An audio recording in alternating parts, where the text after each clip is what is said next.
সমস্ত প্রশংসার মালিক একমাত্র আল্লাহ সুবহানাহু ওয়া তাআলা, যে আল্লাহ সুবহানাহু ওয়া তাআলার প্রশংসা করে শেষ করা অসম্ভব। যে আল্লাহ রাব্বুল ইজ্জত সমস্ত সৃষ্টি জগতের স্রষ্টা, নিয়ন্ত্রক, প্রতিপালক, জীবনদাতা, রিজিদাতা, মৃত্যুদাতা, যিনি এক ও একক ওয়াহদাহুল আছেন। যেই আল্লাহ রাব্বুল ইজ্জতের প্রশংসা করে শেষ করা অসম্ভব, আমরা সেই আল্লাহ সুবহানাহু ওয়া তাআলার প্রশংসা করার জন্য ছোট্ট ভাষাটি পাঠ করে আসুন আন্তরিকতার সাথে বলি আলহামদুলিল্লাহ।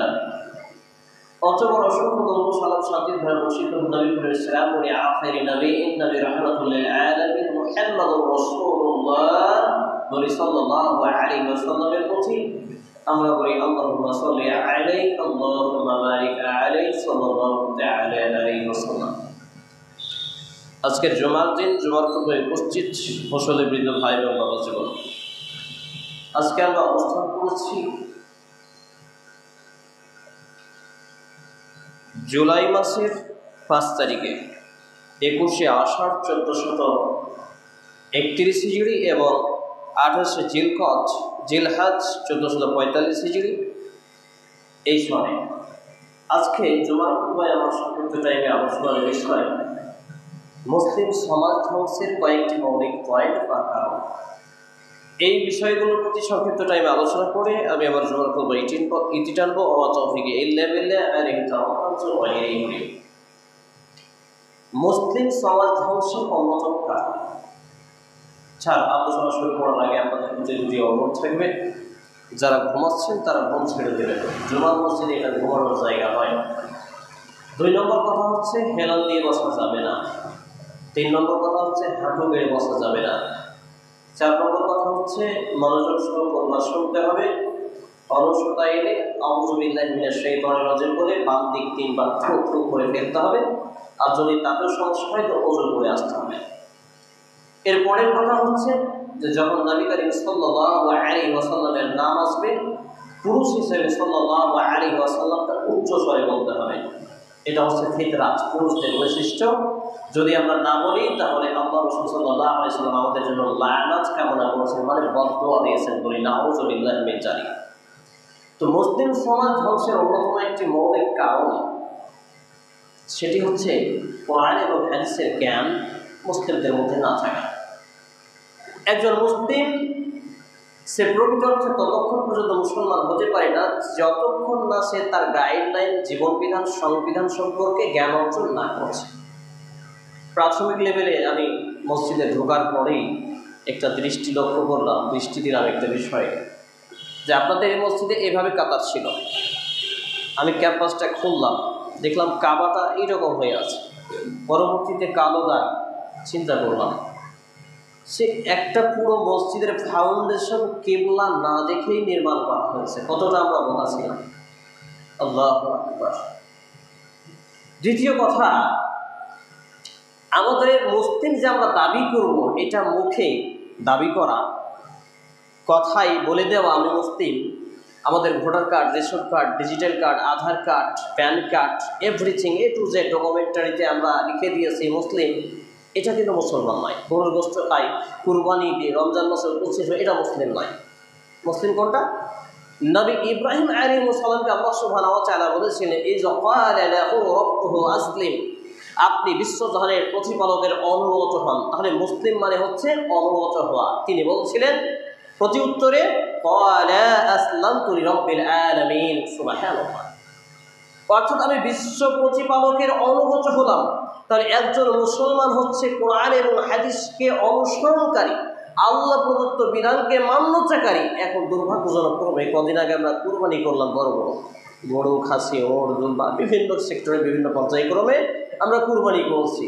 অথচ আমরা কুরবানিগুলো করেছি নাম কাওয়াস্তে, না ছিল লিল্লাহিয়াত, না ছিল খুলিসিয়াত, আর না ছিল কোরআন এবং হাদিসের জানকারি। শুধু গোশত খাওয়ানোর জন্যই কুরবানি করেছি। আবার বললে অনেক টাকা পয়সাওয়ালা নামধারী মুসলিম ভাইদের রাগ হয়, কিছু করার নেই। সম্মানিত মুসলিম ভাই ও বন্ধুগণ, তাহলে মুসলিম জীবনে বা মুসলিম সমাজ ধ্বংসের মৌলিক একটি কারণ হচ্ছে কোরআন এবং হাদিসের জ্ঞান চর্চা না থাকা, ধর্মীয় বেসিক ইলম অর্জন না করা। তার 1 নম্বর পয়েন্ট, এই শিক্ষা বিষয়ে আবার একাধিক খুতবা আছে, ইউটিউবে গিয়ে সার্চ দিবেন আবু হাফিজা এমডি হাবিবুল্লাহ, কতগুলো যে বক্তব্য পাবেন ঠিক নেই। আল্লাহু সামাদ। তো আমি শুধু জাস্ট টাচ দিচ্ছি, একটু করে ধরিয়ে দিচ্ছি বিষয়গুলো। নাম্বার 1, মুসলিম সমাজ ধ্বংসের অন্যতম কারণ কোরআনের প্রতি আগ্রহ না থাকা, কোরআন না শিক্ষা করা, কোরআন এবং হাদিসের চর্চা না থাকা। আজকে আমি ধরুন মসজিদের বাইরে খুতবা শেষে দাঁড়ালাম, একজন করে ধরছি, বাবাজি আপনি বলুন কোরআন পড়তে জানেন? আপনাকে বলছি, আপনি বলছেন না জানি না, আপনার ছেলে জানে না, আপনার পোতা জানে না, আপনার বংশের 2-4 জন, একজন মা এবং বোনেরা জানতো, সংসারের এমন চাপ দিয়েছেন, আর 2.5 পাকের চাকরি আর বিড়ির কুলা নিয়ে এত ব্যস্ত রেখেছেন, আর প্রতি বছরে একটা করে প্রোডাকশন দিচ্ছেন ছেলে মেয়ে, এত ব্যস্ত যে কোরআন যা মুখস্থ করেছিল, যা জ্ঞান অর্জন করেছিল, মা এবং বোনেরা সব খেয়ে ফেলেছে। মুসলিম সমাজ ধ্বংসের অন্যতম কারণ কোরআন এবং হাদিসের জ্ঞান না থাকা। নাম্বার 2, সালাত কায়েম না করা, নামাজ ত্যাগ করা, এবং নামাজ ত্যাগকারীকে মুসলিম সমাজ অপরাধী, পাপ কর্ম মনে না করা। আমার ঘর থেকে যদি আমি যাচাই করি, আপনার ঘর থেকে যদি আপনি যাচাই করেন, একটা করে যদি যাচাই করেন, আপনি একবার কল্পনা করেন তো, আমার ঘরে যারা বেনামাজি আছে তাদেরকে আমি অপরাধী মনে করি? আপনার ঘরে যাদেরকে বেনামাজি পুষে রেখেছেন তাদেরকে আপনি অপরাধী মনে করেন? যদি না করেন, বুঝতে হবে এটাই মুসলিম সমাজ ধ্বংসের মৌলিক কারণগুলোর একটি কারণ। Point number 2। পয়েন্ট নম্বর 3, আমাদের যে সমাজে বিবাহ শাদীগুলো হয়, এই বিবাহ শাদীগুলো শরীয়তের দৃষ্টিভঙ্গি নিয়ে না হওয়া। আমাদের সমাজে যে বিবাহ শাদী আনুষ্ঠানিকতা হয়, পাত্রপাত্রী দেখা দেখি, হাটে গিয়ে কুরবানির খাসি মানুষ যেমন দেখে, এখন বহু আর জামাই ওই রকম করে দেখে। যেই বাস্তব কথা, হাটে গিয়ে এটা দাম কত, ওইটা হলো না, ওইটা দাম কত, এইটা হলো না, ওইটা দাম কত, সুবিধাও নেবে আবার ভালো নেবে, ওই রকম বহু। চামড়া ধন হলেই হোক, কোরআন হাদিস জানুক হয় না জান, আর ব্যাটার চরিত্র যতই খারাপ হোক, কিন্তু বহু লাগবে জান্নাত থেকে আগত, সুন্দরী, রূপবতী, গুণবতী, স্মার্ট, কত কি। আল্লাহু সামাদ। এই যে ইসলামী ধাঁচ, রূপরেখা, সিস্টেমেটিক ফর্মুলা না থাকা 3 নম্বর পয়েন্ট হচ্ছে মুসলিম সমাজ বিধ্বংসীর একটি কারণ। আমি এবার চলে আসছি যে আয়াতগুলো আপনাদের সামনে পাঠ করেছিলাম। প্রথমেই আমি আয়াত পাঠ করেছি, দ্বিতীয় খুতবার পরে প্রথম যে আয়াতটি পাঠ করেছি, আল্লাহ রাব্বুল আলামিন বলছেন, এটি সূরা আল ইমরান 3 নম্বর সূরা, 3তম পারা, 3 নম্বর পারা, 53 নম্বর পৃষ্ঠা, আয়াত নম্বর 19। আল্লাহ রাব্বুল আলামিন কোরআনুল কারীমে বলছেন, ইন্নাদ-দীনা ইনদাল্লাহিল ইসলাম, অর্থাৎ আল্লাহর কাছে মনোনীত, গ্রহণযোগ্য, কবুলযোগ্য, অ্যাকসেপ্টেবল যদি কোনো রিলিজিয়ন, কোনো ধর্ম, কোনো বিধান থাকে, সেটা হচ্ছে দ্বীনুল ইসলাম। বলি সুবহানাল্লাহ। তাহলে যেই ইসলাম আল্লাহর কাছে দিন বলা হয়েছে, দিন মানে আলো, দিন মানে সুন্দর, দিন মানে স্বচ্ছ, দিন মানে পরিষ্কার, দিন মানে পরিচ্ছন্ন, দিন মানে নির্ভেজাল, অনেক কিছু এর ব্যাখ্যা বিশ্লেষণ করা যায়। এই দিনটা হচ্ছে দ্বীনুল ইসলাম। আর এই ইসলাম থেকে আমরা দূরে জীবনযাপন করি, আর আমরা বলি মুসলিম, অথচ মুসলিম সমাজ বিধ্বংসীর একটি অন্যতম কারণ হচ্ছে এটি। এরপর আল্লাহ রাব্বুল আলামিন আমাকে আপনাকে এ কথা জানিয়েই দিয়েছেন। তাহলে 3 নম্বর পয়েন্ট পর্যন্ত আমরা গিয়েছিলাম যে মুসলিম সমাজ বিধ্বংসীর মৌলিক কারণগুলোর একটি কারণ হচ্ছে পাত্রপাত্রী নির্বাচন, বিবাহ শাদীতে টোটালটাই ইসলাম বহির্ভূত ফর্মুলা। জি, ইসলাম বহির্ভূত ফর্মুলা। কিভাবে আমরা এটা বুঝবো? বলুন, ইসলামে গান বাজনা হালাল না হারাম? কথা বলেন, কেউ জানেন না? সবাই তো জানেন হারাম। বিবাহ শাদীতে আজকাল কত % গান বাজনা হয়? শতকরা 90-92টা বিবাহ শাদীতে গান বাজনা হয়। তাহলে যদি তাই হয়, তাহলে এটা মুসলিম সমাজ বিধ্বংসীর কারণ নয়? আমার আপনার বাড়িতে পরিবারের সদস্য কতগুলো আছে? 2, 4, 10, 15, 20 পর্যন্ত। আমরা 8 ভাই, 2 বোন, 10 ভাই বোন। আমরা টোটাল বাড়িতে 23 থেকে 24টা সদস্য। আলহামদুলিল্লাহ, যদিও সংখ্যায় আমাদের নামাজের সংখ্যা বেশি, ইল্লা মাশাআল্লাহ ফারিল্লাহ, আমাদের জীবন চলা একটু ভিন্ন। যার নামাজ নেই তার খাদ্য নেই, যার নামাজ নেই তার বাড়িতে বসবাস নেই। আমাদের ক্যাটাগরি একটু আলাদা।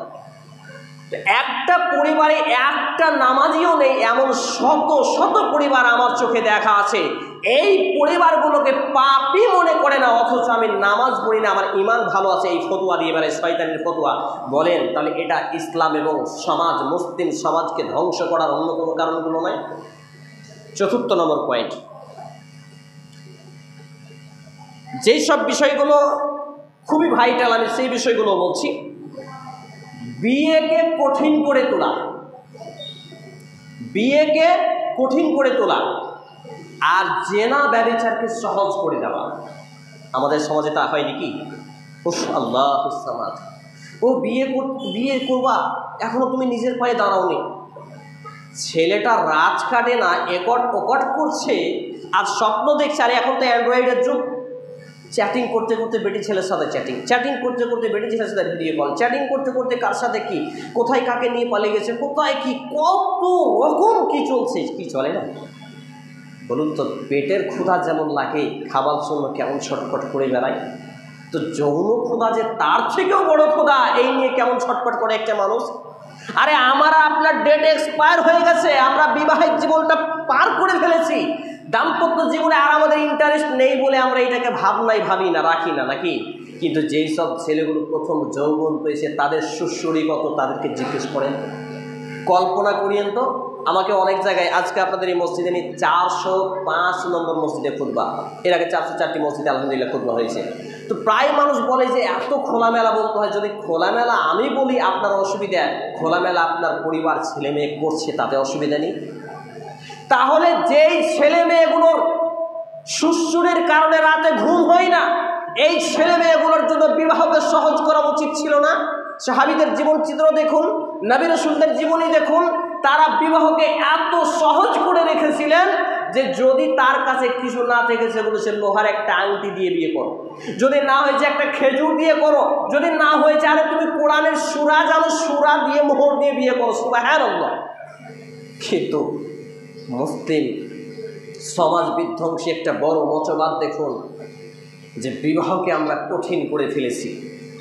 একটা ছেলে 5টা 7টা তার গার্লফ্রেন্ড থাকে, চ্যাটিং করে, মেসেজ করে, ডেটে যায়, সিনেমায় যায়, পার্কে যায়, কোনো সমাজের বাধা বিপত্তি নেই। কিন্তু যখনই বিয়ে করতে যায় আত্মীয় স্বজন বলে, বয়সী তোমার কত হলো বিয়ে করবা, তুমি তো এখন ঠিক মতো কামাই করতে পারোনি। আবার বলা হয় সমাজ কি বলবে, এইটুকু ছেলে বিয়ে করবা। আবার কি বলা হয়, বিয়ে করে খাওয়াবা কি, লা হাওলা ওয়ালা কুওয়াতা ইল্লা বিল্লাহ। আর রাজ্জাক কার নাম? আল্লাহ তাআলার নাম। রিজিক দাতা কে? আল্লাহ সুবহানাহু ওয়া তাআলা। তো যিনি রিজিক দাতা তিনি রিজিক দিবেন নাকি যে বিয়ে করবে সে খাওয়াবে? এখানে একটা আমি উদাহরণ দিই। এভাবে খুতবার মধ্যে আপনাদের একটা বিশৃঙ্খলা আমি দেখছি, যদিও বলবো না মনে করেছিলাম, কিন্তু বলা আমার জন্য ফরজ। সেটা হচ্ছে একে অপরে, ধরেন একটা ছেলে, বাচ্চা ছেলে কথা বলছে, আপনি যদি বলেন চুপ করো, যত নেকি আপনার ছিল সব নেকি এখন ধ্বংস হয়ে গেল। বুঝতে পারলাম না? সহিহ আল বুখারী কিতাবুল আযান, সহিহ আল বুখারী কিতাবুল জুমা, সহিহ আল বুখারী কিতাবুস সালাত, সুনানে আবু দাউদ কিতাবুল জুমা, কিতাবুস সালাত, একাধিক গ্রন্থে হাদিস বর্ণিত হয়েছে। যদি কিছু প্রয়োজন পড়ে একটা মুসল্লি এসে খতিবকে বলবে যে খুতবা দিচ্ছে, আবার খতিব কোনো সদস্যকে বলবে। একটা বাচ্চা ছেলে দুষ্টামি করছে আর আপনি যদি বলেন চুপ করেন, শুরু থেকে শেষ পর্যন্ত যত নেকি হতো একটা নেকিও আপনার হবে না। হাদিসের ভাষায় পড়ে আছে কথা, কিন্তু মূল্যায়ন নেই। যে বলেছি মুসলিম সমাজ বিধ্বংসীর একটা বড় কারণ হচ্ছে ধর্মীয় শিক্ষা না থাকা। তাহলে 4 নম্বর যে পয়েন্টটা ছিল, আপনাদের সবের প্রয়োজন আছে, দেখেন তো কোথায় সব আছে, কোথায় সব আছে একজন দেখেন, দেখে দিন। আর তাছাড়া এভাবে মসজিদের কোনো মুতাআল্লিম নেই, কোনো দায়িত্বশীল নেই। জুমার খুতবা শুরু হওয়ার আগেই আপনাকে প্রস্তুতি নিতে হবে। এইভাবে খুতবা চলবে, কথোপকথন বলবেন, এটা তো মাছের হাট হয়ে গেল। এটা খুতবার সিস্টেমেটি নয়, এটা ইসলামের বিধানও নয়। এগুলো আপনাদের শিক্ষা নেওয়া দরকার। জানি না কে ইমাম আছে, সাক্ষাৎ হলে কিছু বলাও যেত। সম্মানিত উপস্থিতি ভাই এবং বাবা জীবন, তো 4 নম্বর পয়েন্টে যে বিষয়টি বলছিলাম, বিবাহকে কঠিন করে দেওয়া আর জেনা ব্যভিচারকে সহজ করে দেওয়া। আমাদের সমাজ কিন্তু তাই সেই পথে এগোচ্ছে। আমাদের জন্য বিবাহ খুবই কঠিন হয়ে গেছে আর জেনা সহজ হয়ে গেছে। আর এটা মুসলিম সমাজকে ধ্বংস করার একটা মাস্টার প্ল্যান। জেনা সহজ করা সরকারিভাবে বিবাহকে মেয়েদের জন্য 18, ছেলেদের জন্য 21 করেছে। আরে একটা ছেলে অ্যাডাল্ট হয়, একটা ছেলে প্রাপ্তবয়স্ক হয়, তার প্রথম সুশ্রুরি জাগে আজকে বর্তমান মেডিকেল সায়েন্স বলছে 11 থেকে 13 বছরের মধ্যে। তাহলে বলুন 21 বছর পর্যন্ত সে কি করবে? ওই যে হস্তমৈথুনে লিপ্ত হচ্ছে। সে যখন বিবাহশালী দাম্পত্য জীবনে যাচ্ছে, স্ত্রীকে পরিতৃপ্ত করতে পারে না, স্ত্রী তখন পরকীয়া করছে, অন্যের সঙ্গে রাত কাটাচ্ছে। এত বড় বড় ইসলাম এবং মুসলিম সমাজ ধ্বংসের কারণ। আমাদের বিবেকটা খুলবে কবে, জাগবে কবে? এই বিষয়গুলো নিয়ে আলোচনা হয় না, খুতবায় দেখি। আল্লাহু সামাদ। সম্মানিত উপস্থিতি ভাই এবং বন্ধুগণ, এইগুলো হচ্ছে একটা মাস্টার প্ল্যান, যেইগুলো দিয়ে আমার এবং আপনার সমাজ থেকে ইসলামকে নিচ্ছিন্ন এবং বিধ্বংসী করে দেওয়ার পরিকল্পনা চলছে। সজাগ হতে হবে। নাম্বার 5, ইসলামের গুরুত্বপূর্ণ একটি টাটকা বিধান, একাধিক বিবাহ। আছে কি নেই? খুলে দেখেন সূরা আন-নিসা 4 নম্বর সূরা, 4তম পারা, 77 নম্বর পৃষ্ঠা, আয়াত নম্বর 3। আল্লাহ রাব্বুল আলামিন প্রথমে শুরু করেছেন কি দিয়ে? মাসনা দিয়ে। তারপর বলেছেন সালাসা দিয়ে, মানে 2টা দিয়ে। নারীদের মধ্যে থেকে যাদের পছন্দ তুমি বিয়ে করো 2, 3। তারপর কি দিয়ে? রুবা দিয়ে, রুবা মানে 4 দিয়ে। মাসনা, সালাসা, রুবা 4। বিয়ে করো 2টা, 3টা, 4টা। যদি ইনসাফ করার ক্ষমতা তোমার না থাকে, ওয়াহিদা, একে চলে এসো। সুবহানাল্লাহ। কেন আল্লাহ 1, 2, 3, 4 বলতে পারতেন না? 2, 3, 4 না পারলে একে রিকভারি করেছেন। এখানে একটা খুবই জটিল পয়েন্ট আছে, যে বিষয়টার জন্য আজকে স্পেশালিস্টভাবে এই বিষয়টা ফিটিং করেছে এবং সোশ্যাল মিডিয়ায় অনেক ভাই বোন বলেছে এই বিষয়টা নিয়ে কথা বলতে, অনেক ভাই বোন। সম্মানিত উপস্থিতি ভাই এবং বন্ধুগণ, তো যে বিষয়টা হচ্ছে একাধিক বিবাহ ইসলামের একটা মৌলিক বিধান। একজন পুরুষকে তার যৌন শক্তি নিবারণের জন্য হালালভাবে বৈধ পন্থায় 1-এর অধিক স্ত্রী গ্রহণ করার পারমিট দেয়, পারমিশন দিয়েছে। অথচ আমাদের এই সমাজে, নামধারী মুসলিম সমাজে নাস্তিকবাদী একটি সূচনা হয়েছে। সেটা হচ্ছে কি? যদি কেউ ভালোভাবে দ্বিতীয় বিয়ে করতে চায় তো বলবে সোনার চরিত্র হয়। যে একটা মেয়েকে যদি তার স্বামী পরিতৃপ্তি করতে না পারে, 3 মাসও যায় না, 3 রাতও যায় না, সে স্বামীর সংসার ছেড়ে দেয়। কত বিচারে আমি অ্যাটেন্ড হয়েছি, আপনাকে বলে বোঝাতে পারবো না। জুমার খুতবায় এমনি বক্তব্য হলে বলে প্রমাণ করে দিতাম। কিন্তু একটা মেয়েকে নিয়ে একটা ছেলে, এখানে একটা উদাহরণ দিতে হবে, বুঝতে পারবেন। সবার কি খাবার পরিমাণ এক? আমরা যে খাদ্য খাই সবার খাবার পরিমাণ এক? খতিবের সঙ্গে কথা বলতে পারবেন। কেউ কম খান, কেউ বেশি খান, কেউ 100 চালের, কেউ 50 চালের, কেউ আর কেউ আবার 10 পিস মাংস খান, কেউ 2 পিস 1 পিস হলেই যথেষ্ট, কেউ আবার 30 পিস প্লাস, আমার জানা মতে এত। তাহলে আল্লাহ তাআলা খাদ্য, পেটের খাদ্য এক একজনকে এক এক রকম দিয়েছেন, তাহলে যৌন ক্ষুধা এক একজনকে এক এক রকম দেননি? বিষয়গুলো নিয়ে আলোচনাই হয় না, কথাই হয় না। তাহলে আল্লাহ তাআলা কেন এই আয়াত নাজিল করলেন? এই আয়াত নাজিল করলেন সূরা আন-নিসা 4 নম্বর সূরা, 4 নম্বর পারা, 77 নম্বর পৃষ্ঠা, আয়াত নম্বর 3 কেন নাজিল করলেন? আল্লাহ তিনি স্রষ্টা, তিনি সৃষ্টিকর্তা, তিনি জানেন যে আমার বান্দার কি প্রয়োজন। কিন্তু দেখুন এমন অবস্থা বর্তমান সময়ে, জেনা ব্যভিচার, একটা নারী তার স্বামীর 36টা অবৈধ সম্পর্ক মেনে নেয়, কিন্তু দ্বিতীয় স্ত্রী সতীন মেনে নেয় না। কদিন আগে আসাম থেকে এক মেয়ে ফোন করেছে, আমার থেকে প্রায় 15 বছরের বড় ভদ্র মহিলা, তার একজন 12 বছরের সন্তান রয়েছে, তার স্বামী মালয়েশিয়ায় থাকেন, দীর্ঘদিন, প্রায় 8 বছর যাব। তিনি এত ধৈর্যশীল, তার কথাবার্তায় বোঝা গেল। আমার এই মিসেস, আমার স্ত্রী আমার পাশেই রয়েছে, কথোপকথন চলছে, তার হাতে মোবাইল ছিল, লাউড স্পিকার ছিল, আমি কথা বললাম। সেখানে তিনি বলতে চাচ্ছেন, আমি এতটা ধৈর্যশীল হয়ে আছি শুধু জান্নাতের আশায়। আমার স্বামী যদি অন্যত্র অবৈধ সম্পর্ক, পরকীয়া ছেড়ে আরও আমি ছাড়া 1টা নয় 2টা 3টা স্ত্রী গ্রহণ করতে চায়, আমি রাজি আছি, কিন্তু আমি তার এই অবৈধ সম্পর্ক মেনে তাকে এবং আমাকে জাহান্নামে নিয়ে যেতে রাজি নেই। সুবহানাল্লাহ, কি ঈমান রে ভাই! তাকে বলা হয়েছে, তাকে দেওয়া হয়েছে তার বক্তব্য, আমাকে তিনি বলছেন আমাকে 57 লাখ টাকা দিয়ে বাড়ি করেছে, আমি বাড়ি নিয়ে কি করবো যদি আমি জান্নাত না পাই? আল্লাহু সামাদ। জি, ঘটনা হলো যে এই একাধিক বিবাহ যদি নাম শুনে তো নাক ছিটকায়। কেউ যদি শুনেন, এখানে একটা পয়েন্ট ভাইটাল, কেউ যদি একাধিক বিবাহ নিয়ে শুধু বলে যে না এটা বেশি, এটা বাড়াবাড়ি, এটা মানা গেল না, তাহলে সে কাফের কাফের কাফের হয়ে যাবে। নাউযুবিল্লাহ মিন যালিক। তাহলে পয়েন্ট নম্বর 5 গেল। পয়েন্ট নম্বর 6, পয়েন্ট নম্বর 6 যেটা আসছে, নারী পুরুষের মাহারাম নন মাহারামের অবাধ মিলামেশায় কোনো বাধা বিপত্তি না থাকা। বাসে বলেন, গাড়িতে বলেন, চলাফেরা বলেন, আপনার বাড়ি বলেন, ধরেন আপনার বাড়িতে আপনার জামাই এসছে, বড় মেয়ের জামাই, ছোটো মেয়েটা বিবাহ হয়নি, এখন চা পানি বিস্কিট খাদ্য খেয়ে আগিয়ে দিন। আপনার স্ত্রী, তার শাশুড়ি, সে লজ্জা করছে কিন্তু তাকে যাওয়া উচিত, বা তার স্ত্রী, কিন্তু সে বলছে, আপনার স্ত্রী বলছে, বেটি ও তো তোর বড় বোনের জামাই, তোর তুলা ভাই, লজ্জা কিসে, যা খাবারটা আগিয়ে দিন।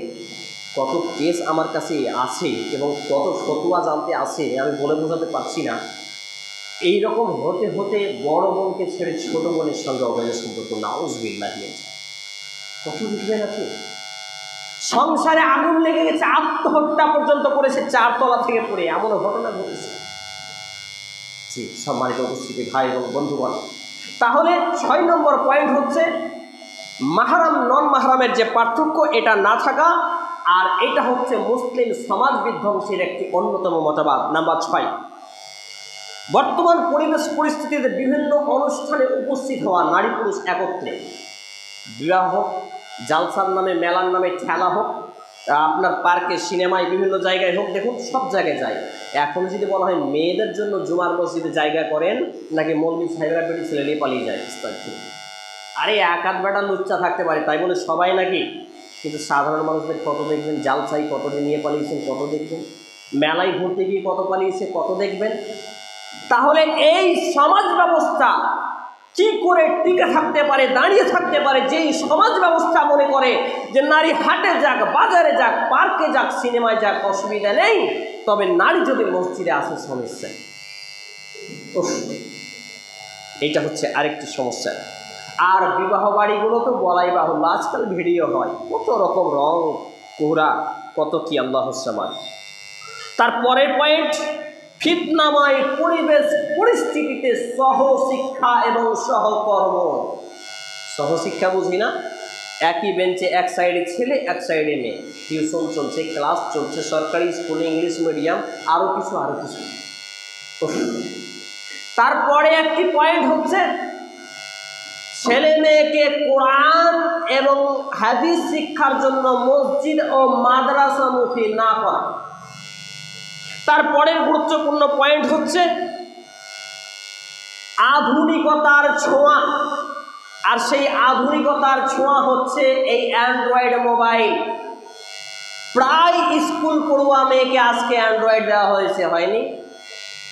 প্রায় ছেলের হাতে অ্যান্ড্রয়েড।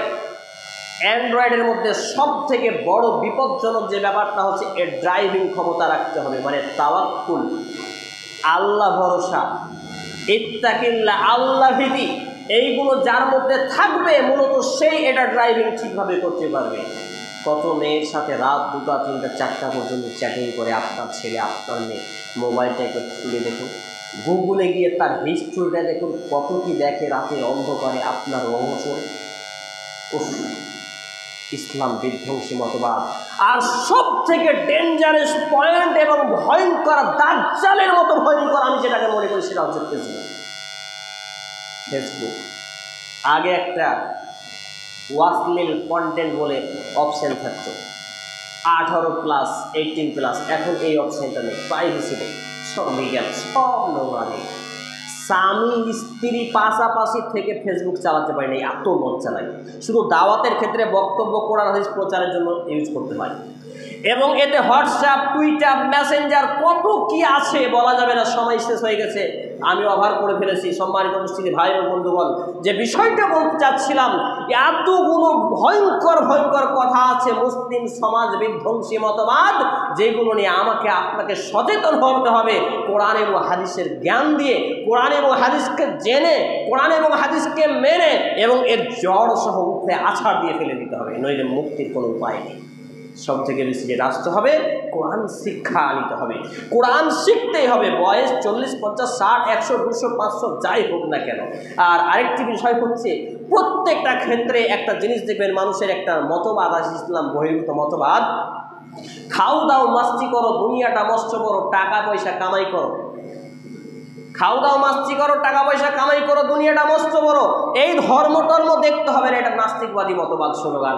আর এই নিয়ে কিন্তু আমরা মুসলিমরা হাঁটছি। যে হাদিস আমি আপনাদের সামনে পাঠ করেছিলাম, নবী মুহাম্মদ রাসূল সাল্লাল্লাহু আলাইহি সাল্লামের বিশ্ববিখ্যাত সাহাবী আব্দুল্লাহ ইবনে আমর রাদিয়াল্লাহু তাআলা আনহু ক্বালা রাসূলুল্লাহ সাল্লাল্লাহু আলাইহি সাল্লাম, তিনি বলছেন, মান তাসাব্বাহা বিকওমিন ফাহুয়া মিনহুম। সহিহ সুনানে আবু দাউদ গ্রন্থের হাদিস 27 নম্বর অধ্যায় কিতাবুল লিবাস, পোশাক পরিচ্ছেদ অধ্যায়ের হাদিস নাম্বার 4031। এছাড়াও বিভিন্ন গ্রন্থে হাদিসটি রয়েছে। সম্মানিত উপস্থিতি ভাই এবং বাবাজীবন, যেখানে নবী মুহাম্মদ রাসূলুল্লাহ সাল্লাল্লাহু আলাইহি সাল্লাম নির্দ্বিধায় একটি কথা জানিয়েছেন, যেই ব্যক্তি, যেই জাতি, যেই দল, যেই কওম যার অনুসরণ করবে সে তাদের বলে গণ্য হবে। আমার পা থেকে মাথা পর্যন্ত, আমার চলা, আমার হাঁটা, আমার বলা, আমার খাওয়া, আমার এভরিথিং এ টু জেড, প্রত্যেকটা সেক্টর, প্রত্যেকটা মোমেন্ট যদি আমরা নিজেকে যাচাই করি তাহলে দেখতে পাবো আমরা মুসলমান থেকে, ইসলাম থেকে অনেক দূরে সরে গেছি। অতএব আসুন পবিত্র কোরআন এবং সেই সুন্নাহর আলোকে ব্যক্তিগত জীবন, পারিবারিক জীবন এবং সামাজিক জীবনকে গঠন করি। আল্লাহ রাব্বুল আলামিনের কাছে দোয়া রাখি, আল্লাহ রাব্বুল আলামিন যতগুলো কথা বললাম সমস্ত কথাগুলো আগে আমাকে, তারপর উপস্থিত ভাই এবং বন্ধুগণকে আমল করার তৌফিক নসিব করুন। আমরা বলি আল্লাহুম্মা আমিন। হে আল্লাহ তাআলা, আমরা যারা অসুস্থ আমাদেরকে পূর্ণাঙ্গ সেবায় কামিল আজিলা দান করুন। আমরা বলি আল্লাহুম্মা আমিন। হে আল্লাহ রাব্বুল আলামিন, আমরা যারা অভাবী আমাদেরকে অভাবমুক্ত রুজি দিয়ে, জীবিকা দিয়ে অভাবমুক্ত জীবন দান করুন। আমরা বলি আল্লাহুম্মা আমিন। হে আল্লাহ তাআলা, আমাদের যারা মুসলমান হয়ে মৃত্যুবরণ করেছে, বিশেষ করে আমার মা এবং নামানি, আল্লাহ আপনি তাদের ভুল ত্রুটি ক্ষমা করুন, তাদের কবরের শান্তির বিছানা বিছিয়ে দিন, তাদেরকে জান্নাতুল ফেরদাউস নসিব করুন। আমরা বলি আল্লাহুম্মা আমিন। এ দাবি, এ দোয়া, এ দরখাস্ত মহান আল্লাহ সুবহানাহু ওয়া তাআলার সামনে রেখে আমরা আমাদের আলোচনা এখানে যাচ্ছি। আল্লাহুম্মা সাল্লি আলা মুহাম্মাদিন ওয়া আলা আলি মুহাম্মাদ কামা সাল্লাইতা আলা ইব্রাহিম ওয়া আলা আলি ইব্রাহিম ইন্নাকা হামিদুম মাজিদ। আল্লাহুম্মা বারিক আলা মুহাম্মাদিন ওয়া আলা আলি মুহাম্মাদ কামা বারাকতা আলা ইব্রাহিম ওয়া আলা আলি ইব্রাহিম ইন্নাকা হামিদুম মাজিদ। সুবহান রাব্বিকা রাব্বিল ইজ্জাতি আম্মা ইয়াসিফুন ওয়া সালামুন আলাল মুরসালিন ওয়া আখিরু দাওয়ানা আলহামদুলিল্লাহি রাব্বিল আলামিন। আসসালামু আলাইকুম ওয়া রাহমাতুল্লাহ।